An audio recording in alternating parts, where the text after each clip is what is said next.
जब भगवान बने भिक्षुक। एक छोटा सा गांव था, सादा लोग, सादा जीवन।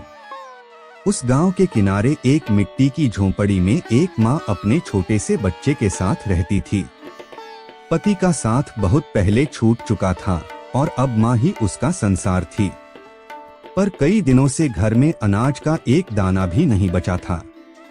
माँ सुबह से बेटे को समझाती रही, बेटा थोड़ा सब्र कर, भगवान सब ठीक करेंगे। लेकिन बच्चा भूख से तड़प रहा था। उसकी मासूम आंखों में आंसू भर आए। वह आकाश की ओर देखकर बोला, भगवान जी, अगर आप सच में हैं तो मुझे थोड़ा सा खाना दे दीजिए। माँ ये सुनकर रो पड़ी। उसे लगा बच्चे ने भूख के कारण ऐसे ही कह दिया होगा। लेकिन भगवान तो अपने भक्त की पुकार कभी अनसुनी नहीं करते। उसी शाम गांव में एक बुजुर्ग भिक्षुक दिखाई दिया, अनजाना पर चेहरे पर अद्भुत तेज। वह सीधा उसी झोंपड़ी की ओर चला। दरवाजा खटखटाया। माँ ने दरवाजा खोला तो देखा भिक्षुक मुस्कुरा रहा था और उसके हाथ में एक छोटा सा पोटली। वह बोला, माँ ये थोड़ा सा भोजन स्वीकार कर लीजिए। राह में मिला सो लगा किसी जरूरतमंद को दे दूं। माँ हैरान। वह बोली, पर बाबा हमने तो किसी से कहा भी नहीं।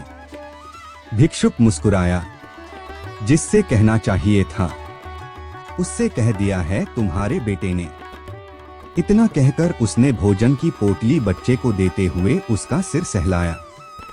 बच्चा खुश होकर बोला, बाबा आप बहुत अच्छे हो, क्या आप कल भी आओगे? भिक्षुक ने मधुर स्वर में कहा, जब जब तुम बुलाओगे मैं आ जाऊंगा। माँ ने झुककर धन्यवाद दिया, पर जैसे ही उसने ऊपर देखा भिक्षुक वहां था ही नहीं। चारों ओर शांत हवा बह रही थी, जैसे कोई दिव्य उपस्थिति गुजर गई हो। माँ समझ गई, ये कोई साधारण भिक्षुक नहीं, स्वयं भगवान ही थे जिन्होंने उसके बच्चे की पुकार सुन ली। इसलिए कहा जाता है, भक्त की सच्ची पुकार कभी व्यर्थ नहीं जाती। भगवान देर से आते हैं पर आते जरूर हैं।